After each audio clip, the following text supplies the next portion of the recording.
Let's get one thing straight. The pristine marble floors of Sterling Global weren't built for men with grease under their fingernails. It was a Friday afternoon. The company was hemorrhaging money in a massive corporate crisis, and I was just rushing to clock out. I was stripping off my stained maintenance jacket when a $3,000 Italian leather shoe deliberately kicked my heavy toolbox across the lobby, sending wrenches clattering violently across the floor. I slowly looked up. It was Conrad, the arrogant executive vice president and the soon-to-be husband of our untouchable CEO, Vesper Sterling. "Where exactly do you think you're going, garbage?" Conrad sneered, making sure the entire lobby heard him. "We are in the middle of a meltdown, and the maintenance boy wants to leave early?" Just then, Vesper stepped out of her private elevator. Her expression was as cold, flawless, and unforgiving as ice. She crossed her arms, fixing her piercing gaze entirely on me. "Well, Gideon, what could possibly be so important?" I looked at the two of them, swallowing the bitter, suffocating taste of my crushed pride. "I have to go," I said, my voice dead flat. "I'm buying a ring." Vesper instantly froze. A strange, sudden flash of jealousy and hurt cracked her perfect mask, while Conrad burst into cruel, echoing laughter. "A beggar buying a ring? With what money?" I didn't answer. I just turned my back on the elite and walked out into the freezing rain. Before I tell you how buying that ring uncovered a ruthless conspiracy and completely shattered my CEO's cold heart, let us know in the comments what city or country you are watching from. We love seeing how far our stories travel. And if you believe the truth always comes out, don't forget to like and subscribe. There is a specific kind of cold in this city that doesn't just freeze your skin, it sinks straight into your bones, especially when you're wearing a thin, oil-stained jacket. Walking away from Sterling Global, I didn't care about Conrad's echoing laughter or Vesper's icy, judgmental stare. The truth is, 4 years ago, my hands weren't ruined by harsh chemicals and heavy wrenches. I was one of the most sought-after master gemologists on the East Coast. I used to design the exact kind of flawless, million-dollar pieces that women like Vesper Sterling wore to their charity galas. But when my wife, Sarah, was diagnosed with a terminal illness, I learned a brutal, unforgiving lesson about how the world actually works. Insurance companies don't care about your prestigious resume or your artistic talent. They care about loopholes. To keep her breathing, I liquidated everything we owned: the house, the cars, the business. When the cash ran out, I stood in a dingy pawn shop and handed over the one thing I swore I never would: the custom-cut diamond wedding band I had forged for her with my own two hands. It bought us 2 more months of time. She died anyway.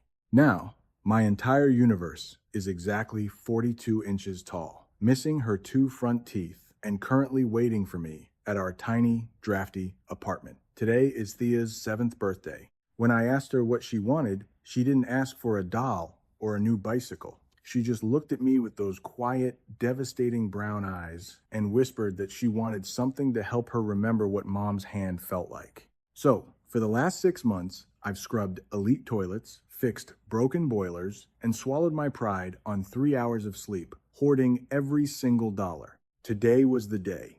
I finally had the exact amount to buy Sarah's ring back.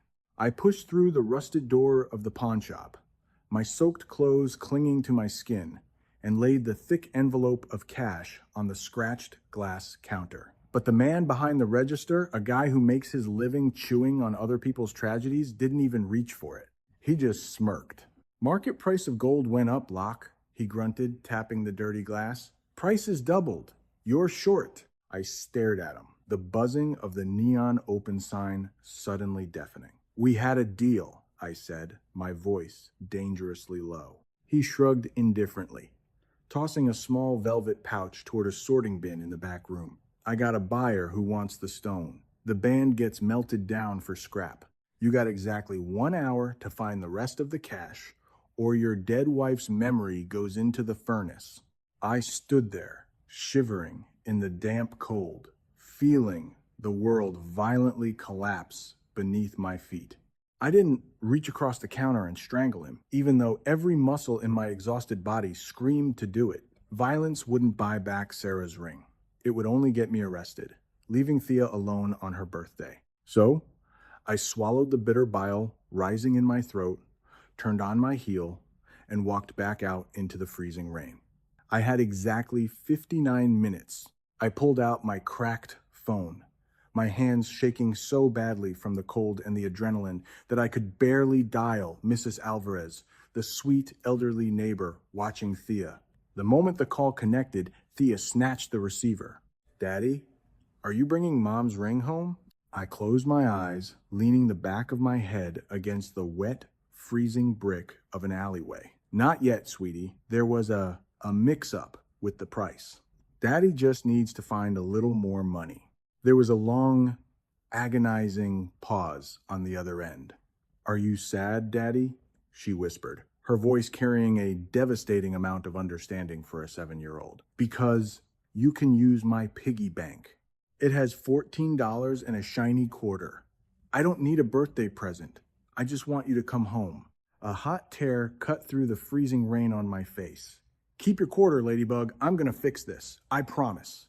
I hung up and immediately started dialing numbers. I hadn't called in 4 years. Former colleagues, old clients, anyone who might loan a desperate mechanic a few $100s. But while I was standing in that dark alley, swallowing the very last shreds of my pride to beg for money, I had no idea that a much larger, far more dangerous storm was brewing back at Sterling Global. I wouldn't learn the truth until much later, but the moment I had walked out of that lobby, Conrad had made his move. The company was hemorrhaging cash, and Conrad had been aggressively pushing a $50 million venture capital acquisition of a highly exclusive vault of rough diamonds. It was a massive, blind gamble meant to save the company's failing liquidity. Vesper, a CEO usually as sharp and unforgiving as a scalpel, was dangerously distracted. My parting words, "I'm buying a ring," had wedged themselves under her flawless armor like a rusted nail. She was a billionaire who possessed the world. Yet the thought of a broken maintenance man buying a symbol of devotion for someone else had inexplicably paralyzed her. Conrad saw the crack in her composure and twisted the knife. "He's lying, Vesper," he had whispered, his voice dripping with venomous certainty. "A guy making minimum wage doesn't buy jewelry. He's a corporate spy. He's meeting our rivals right now to sell our internal data under the guise of leaving early." Normally, Vesper would have dispatched a team of ex-military security contractors to investigate. But jealousy is a toxic, irrational poison, driven by corporate paranoia and an inexplicable, burning need to see exactly who I was giving that ring to. The untouchable CEO grabbed her keys. She bypassed her private driver, slipped into her black Mercedes, and tracked the GPS signal on my company-issued phone through the blinding storm. She expected to find me at a candlelit restaurant with a secret lover, or in a secluded parking garage handing over a stolen flash drive. Instead, she found herself parked half a block away from a decaying, neon-lit pawnshop, about to watch a soaking wet father desperately fighting for his dead wife's memory. I was leaning against the freezing brick wall of the alley, dialing the 7th number on my list, when my company-issued phone buzzed. It wasn't a potential lender. It was a frantic text from Mike, the night shift security guard back at Sterling Global. "Conrad just locked down the 40th floor boardroom. He's bringing in the Vanguard Syndicate guys to force the $50 rough diamond deal through while Vesper is out of the building. It's happening right now."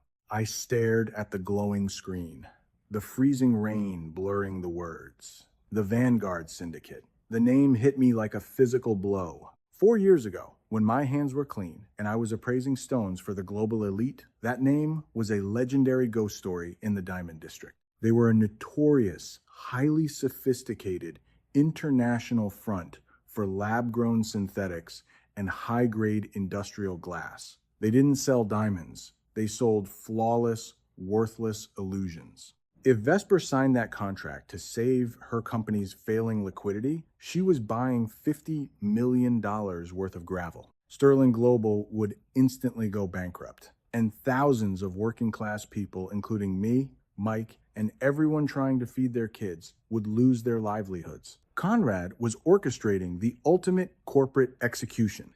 I looked at the cracked screen of my phone. The digital clock mocked me. I had exactly 14 minutes left before the pawnshop owner tossed Sarah's ring into the melting furnace. This is the part where society expects you to do the noble thing without hesitation. But I hesitated. I looked down at my grease-stained hands. I pulled out my wallet and stared at the worn, crinkled photograph of Thea and Sarah. I had promised my little girl. I had scrubbed elite toilets, fixed broken boilers, and bled for 6 agonizing months just to get this one piece of my dead wife back. Sterling Global and its untouchable CEO had treated me like dirt. Why should I care if Conrad burned their arrogant empire to the ground? I'll tell you why. Because I knew exactly what it felt like to have everything you love stolen from you while you are desperate and blind.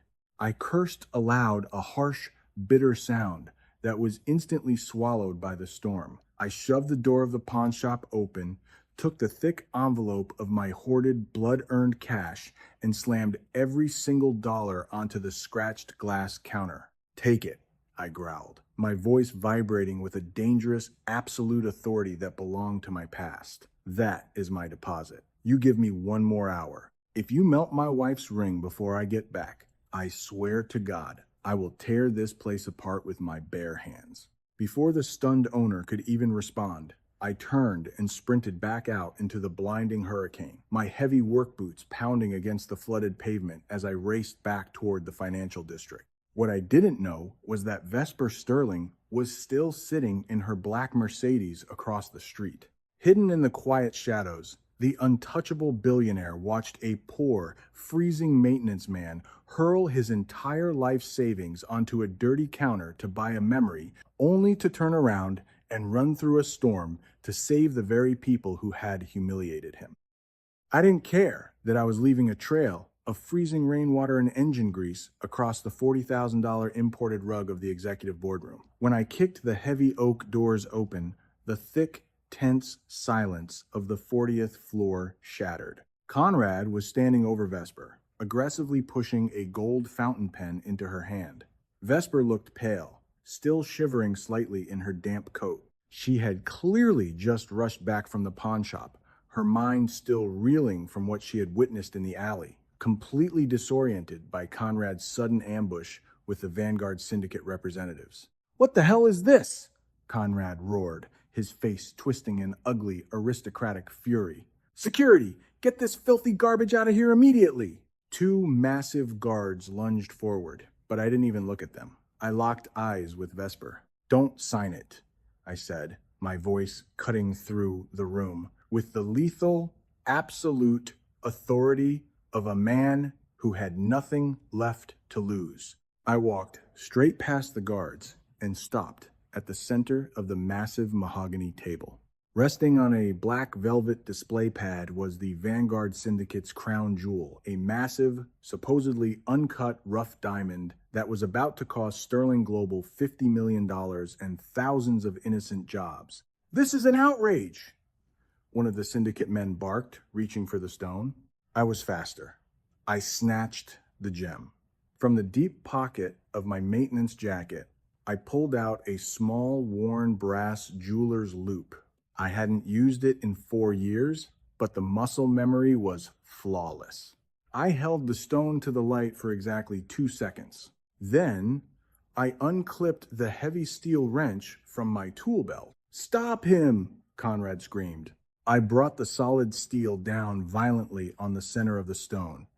A real, internally flawless, rough diamond might fracture along a cleavage plane if struck perfectly, but it doesn't pulverize. This stone exploded into a cloud of chalky white dust and cloudy glass shards across the polished mahogany. The boardroom collectively gasped. "Industrial-grade synthetic glass matrix," I stated, my voice echoing in the stunned silence. "The Vanguard Syndicate doesn't mine diamonds. They manufacture worthless illusions." I turned my dead, flat gaze to Conrad, who had suddenly gone the color of spoiled milk. And executive vice presidents who try to push $50 million phantom contracts usually get a 20% offshore kickback. Isn't that right, Conrad? Conrad panicked. Humiliated and exposed, he lunged at me with a heavy crystal decanter. But 4 years of turning rusted pipes and lifting boilers had given me a different kind of strength. I caught his wrist, twisted it sharply, and slammed him face first into the table, pinning him there until the security guards, now taking direct orders from a nodding Vesper, stepped in and dragged him away to wait for the police. Within 10 minutes, the boardroom was empty, save for me and Vesper. The adrenaline slowly drained from my blood, replaced by a suffocating, agonizing, hollow ache in my chest. I looked at the digital clock on the wall. My hour was up. The pawn shop was melting Sarah's ring. I had saved an empire, but I had failed my little girl. I turned to leave, staring down at my grease-stained, empty hands. Gideon, a soft, trembling voice called out. I stopped. Vesper walked toward me. The untouchable, icy CEO was gone. She was just a woman, her flawless makeup ruined by rain and tears, looking at me with a profound, shattering reverence. She didn't say a word about the millions I had just saved her. Instead, she reached into the pocket of her tailored coat and gently placed something into my dirty, calloused palm. It was a small, worn velvet pouch. I opened it with shaking fingers. Inside, perfectly safe, was Sarah's diamond wedding band. I bought it, Vesper whispered, a single tear slipping down her cheek. I watched you give up everything for your little girl, and then I watched you run through a storm to save people who treated you like dirt. She reached out, her clean, manicured hands gently wrapping around my bruised, grease-stained knuckles. You are not garbage, Gideon Locke. You are the best man I have ever met. I didn't magically become a billionaire, and Vesper and I didn't ride off into a fairy tale sunset. Real life doesn't work that way. But I did get my dignity back. Vesper appointed me as the head of acquisitions, ensuring I would never have to step foot in a pawn shop again. That evening, I sat on the drafty steps of my apartment, clipping Sarah's diamond ring onto a silver chain around Thea's neck. My little girl smiled, holding her mother's memory close. Vesper visited later, bringing a birthday cake. The three of us sat on those rusted steps, eating frosting in the cold, finally at peace. This brings us to a profound truth about the world we live in. Society so often measures a man's worth by the price tag on his shoes or the title on his office door, conveniently forgetting that the most magnificent souls are frequently hidden beneath the most worn-out, grease-stained jackets.